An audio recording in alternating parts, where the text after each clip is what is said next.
Fala pessoal, sejam todos bem-vindos a mais um vídeo aqui no canal. Se você não me conhece, meu nome é Marcos Aleixo e esse é o canal Investir e Ficar Rico. Já deixa o like no vídeo, se inscreva no canal caso ainda não seja inscrito e vamos direto ao nosso assunto. Hoje a gente vai falar sobre o VINO11, um fundo aí que está em queda, né? Está na mínima histórica, um fundo que custa menos de R$10 cada cota e a gente vai estudar ele nesse vídeo para ver quais são os problemas, o que está afetando aí a cotação dele no mercado. Então, esta semana, olhando aqui nos Estados Invest, eu me deparei com o Vino em queda. E eu resolvi dar uma olhada nele, dar uma olhada no relatório gerencial e trazer para vocês aqui um vídeo. Então, esse aqui é o código do fundo, né? Valor atual da cota, R$ 5,71. Então, custa bem menos de R$10 cada cota. Ele teve uma queda aí de 1,38% no último pregão. O mínimo em 52 semanas é o valor que ele está agora. Então, ele está no pico máximo aí de queda. Ele está pagando um dividend yield, um retorno sobre o investimento, em torno aqui de 12,14% ao ano. Então, dá um pouquinho mais aí de 1% ao mês. Lembrando que isso aqui é líquido de imposto de renda. E aqui no gráfico a gente vê desde 2019 o comportamento da cota. Então, aqui a gente vê que ela está na mínima histórica. Bateu aqui a mínima histórica aí nesse momento. Valor patrimonial da cota, R$ 10,71. Então, ele está operando aí com desconto, né? Preço dividido pelo valor patrimonial, 0,53. Ou seja, está com desconto aí de 47%. Quando você olha o patrimônio líquido do fundo, 887,3 milhões, e a gente vê que ele está com valor de mercado de 472,9. Então, ele está quase aí na metade do seu valor de mercado, está negociando pela metade. Ele está com 153,8 mil investidores, né? Cotistas aí do fundo. E aqui a gente vê o histórico de proventos. A gente vê que o fundo pagava 60 centavos, caiu para 58. Ele vem oscilando e agora está nesse patamar de 0,05 centavos por cota por mês. Então vamos ao relatório gerencial do fundo. Esse é um fundo de escritório, né? Prédios corporativos, né? Melhor dizendo. Então aqui a gente pode ver que o gestor é a Vinci Real Estate, administrador BRL Trust, o início do fundo, mês 11 de 2019, é um fundo para investidores em geral. Então qualquer um pode adquirir cotas. Aqui a gente tem as taxas cobradas, né? 1,20% até 500 milhões de valor de mercado. Passou de 500 milhões até 1 bi, 1,10%. E tem uma taxa também de performance, que tem uma taxa de 20%. E ela funciona se exceder a rentabilidade do IPCA, em 6%. Aí cobra aí essa taxa de performance. O dividend yield do fundo ficou em torno de 9,9%, porque esse relatório saiu antes aí dessas últimas quedas, então agora está mais, porque quanto mais a cota cai, mais aumenta a rentabilidade, porque a cota ficou mais barata. Então a gente pode ver que ele está com um acúmulo de provento ainda para distribuir de 0,098 por cota. Então tem um provento acumulado. Ficar imóvel sem local, ele pode estar distribuindo aí nos próximos meses para compensar aí as quedas na receita. 79% dos contratos de aluguéis com vencimento após 2028, a ocupação do fundo é em torno de 97%. Mas a gente está vendo, vai ter alguns problemas nesse fundo, a gente vai comentar daqui a pouco. A gestora fala que, após o fechamento do mês, foi assinado um novo contrato de locação no edifício Brooklyn e deu carência aí de 3 meses.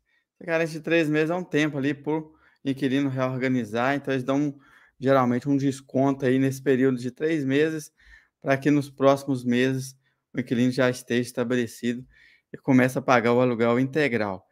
Em seguida, ele já comenta também de uma notificação de não renovação de contrato. Então, a gente vê aqui, ó, de uma área locada para coal. Então, a empresa pretende sair aí do imóvel. Então, assinou um contrato, está saindo outro inquilino. Então, eles vão fazendo essa jogada aí. Alugou uma parte, estava vago, mas está saindo também um novo inquilino. Com relação à situação da WeWork, essa empresa está dando problema, está em recuperação judicial. O fundo não recebeu o pagamento de aluguel devido pela locatária, imóvel OF 585. Então, ele fala aqui sobre a WeWork. Daqui a pouco a gente vai ver que ela está devendo os aluguéis aí para o fundo. E aqui ele comenta um pouco sobre o resultado. 3,8 milhões de resultado, equivalente a 0,046 por cota. A distribuição de rendimento do mês foi de 0,05. Então, ele recebeu menos do que pagou. Então, ele já está usando aí a reserva de lucros acumulados para pagar aí esse rendimento de 0,05 por cota. Ou seja, esse rendimento que você recebeu, você que é cotista do fundo, não foi o rendimento ali integral do fundo.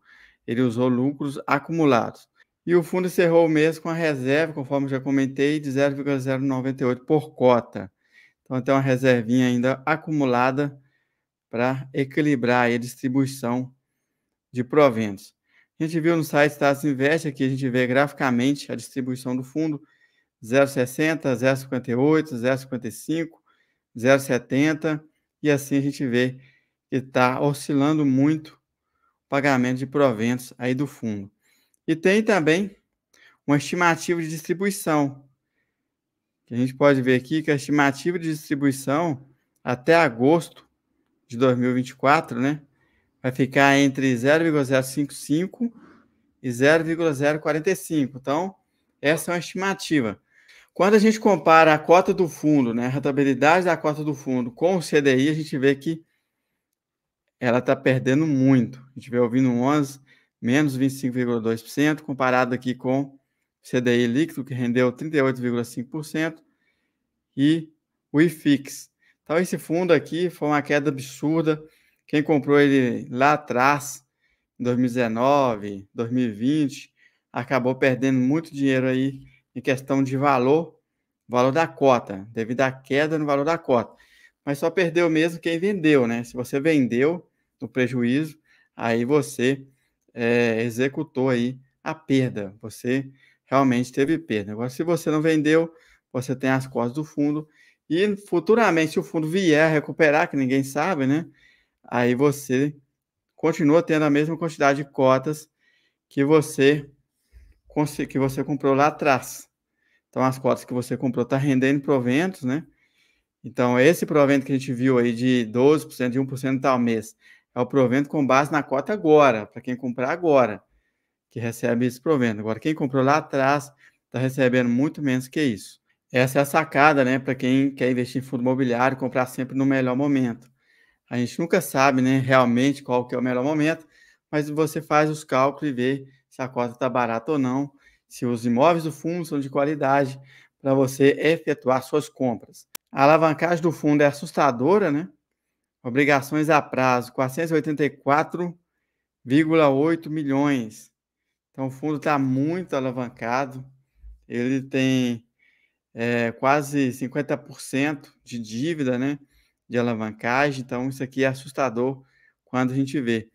O fundo ele tem atualmente 36,6 milhões em aplicações financeiras e tem uma obrigação a pagar de 39,7 milhões com vencimento aos próximos 12 meses.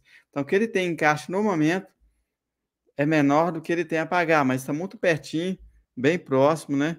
Ele tem outros ativos também a receber, vendeu imóveis recentemente, tem parcelas a receber ainda. Isso vai caindo nos próximos anos aí. A gente vai ver daqui a pouco o fundo está muito concentrado, né, na Rede Globo, desde que ele adquiriu um imóvel que era muito grande, porque esse fundo ele criou uma tese inicialmente de ter imóveis, prédios menores, né, boutiques que a gente fala, são pequenos prédios. Aí do nada a gestora viu uma oportunidade de comprar um imóvel da Rede Globo que era grande, então concentrou muito.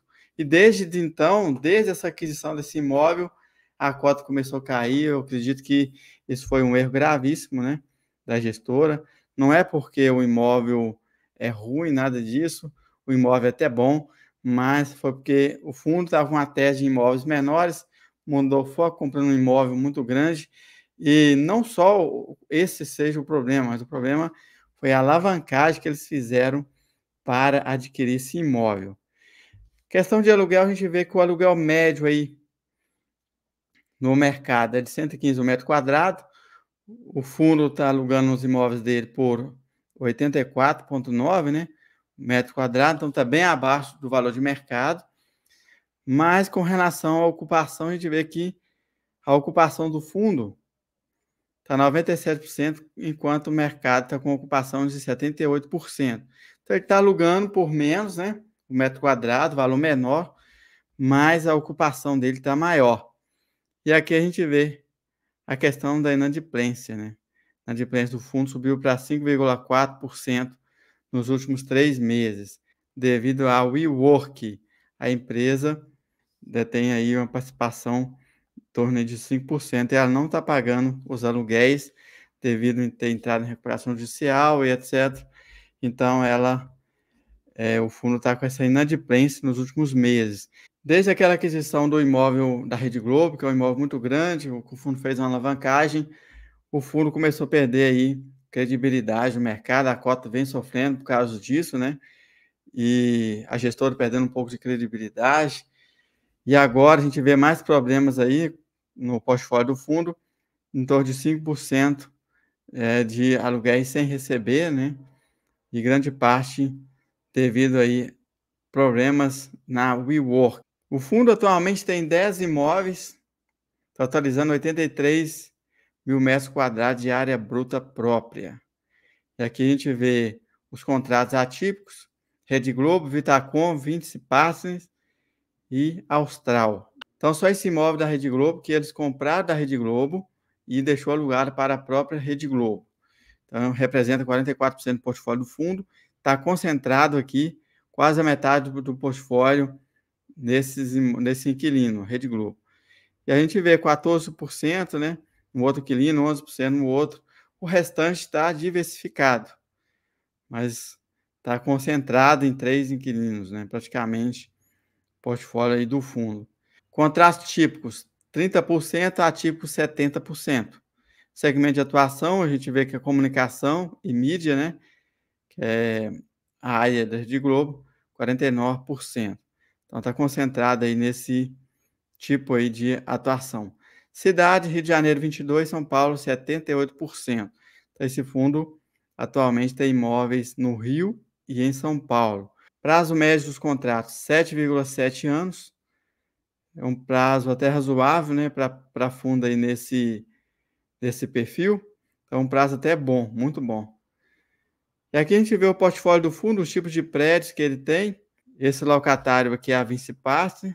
Ele tem participação de 51% aí no ativo e a taxa de ocupação do imóvel 100%. Então, esse aqui está 100% alugado. O imóvel bom, né? Tem até certificação LEED, muito bom. E temos esse aqui, ó, BMA Corporate. O aluguel dele aqui é a BMA Advogados, CSSJ, LPH. São os principais locatários desse ativo. Ele está com 10% vago e participação do fundo nele é de 100%. Então, o fundo detém 100% aí desse ativo. E agora a gente vê os ativos de São Paulo, um imóvel muito bom, né? Está alocado para WeWork e Vitacom. Então, está uma participação aqui dessa empresa que está com problema, né? A WeWork, nesse ativo. Um ativo também aparentemente muito bom. São contratos típicos, né? Onde o inquilino tem menos penalidade quando ele deixar o ativo. Participação do fundo, 67,7%. Taxa de ocupação, no momento, 100%. E esse aqui, o Vitor Corar, está alugado para Regos e Abril. Taxa de ocupação, 100%. O fundo detém 66,4% do ativo. Aqui a gente vê outros ativos. Está alugado para a Col, a Mission Brasil e Bem Fácil, que a taxa de ocupação tem 64%, a Col saindo, a taxa de ocupação vai cair. O fundo detém 100% do ativo, um prédio também de boa qualidade. E aqui a gente vê O outro imóvel está em Alphaville, São Paulo, locado para CIA.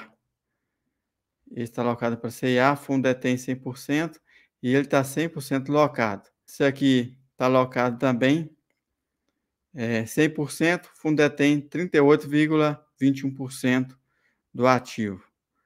Cardeal Corporation, contrato típico, principal locatário, Faculdade Bela Vista, fundo tem 100% do ativo. Então, por aqui a gente vê a taxa de ocupação de cada imóvel. Esse aqui está alocado para a Vitacom, participação do fundo 85,7%. Ele está 100% também locado, com contrato atípico. E aqui a gente vê o imóvel da Rede Globo, né? A gente vê um ativo muito grande, um prédio grande. Todos os outros que a gente viu foram prédios menores. Esse aqui é um prédio grande, uma área grande. Não é ruim, né? É um ativo bom, tem espaço, mas a questão é que o fundo ele comprou isso aqui no momento que foi uma decisão que talvez não seria para ele, né? Poderia ter comprado outros tipos de imóveis menores, continuar naquela pegada lá de prédios menores, de boutiques, que não teria acontecido isso com o fundo. Logo, nesse momento, nessa questão desse ativo, a cota do fundo começou a cair, o fundo fez as emissões e tal, e teve muito problema. Hoje não consegue fazer emissão, porque a cota está negociando aí pela metade do preço. E o que acontece? O fundo vai ter que vender imóveis para ir pagando essa alavancagem aí. Isso é muito ruim. Talvez venda os imóveis de qualidade para pagar a alavancagem por erro de gestão. Participação do fundo 100% nativo, principal locatário Rede Globo. Esse foi o estudo aí do Vino One. Se você é cotista ou pretende investir, fique atento aos fatos que estão acontecendo. Naquele momento que a gestora tomou a decisão de investir no imóvel grande da Rede Globo, ela distorceu o fundo para o outro lado, né? Eles tinham uma pegada aí de comprar imóveis menores, boutiques. Então, naquele momento, a gestora tomou essa decisão de comprar um imóvel muito grande, fora do foco do fundo, e com isso fizeram uma alavancagem muito grande e está impactando o fundo até hoje. Então, o fundo, desde aquele momento, a cotação começou a cair e hoje, entre esses e outros problemas, né, a cota veio no menor patamar histórico. A WeWork está com problema, mas a gente sabe que imóveis são imóveis, né? Entra um inquilino, sai outro, o imóvel continua lá. Essa troca de inquilino não é tanto problema se os ativos for de boa qualidade. Agora, o que mais pesa, do meu ponto de vista, é a alavancagem do fundo. A solução seria o fundo desfazer aí de parte, principalmente desse imóvel aí da Rede Globo, tirar a concentração dele, né? Dividir com outro fundo, aquele imóvel, e trazer mais recursos para o caixa, dar uma equilibrada aí de novo no fundo. Aí dessa forma ele vem se recuperar. Então espero que você tenha gostado do vídeo. Se assistiu até aqui e não deixou o like, deixa o like. Se não é inscrito, se inscreva. Um grande abraço e até o próximo vídeo.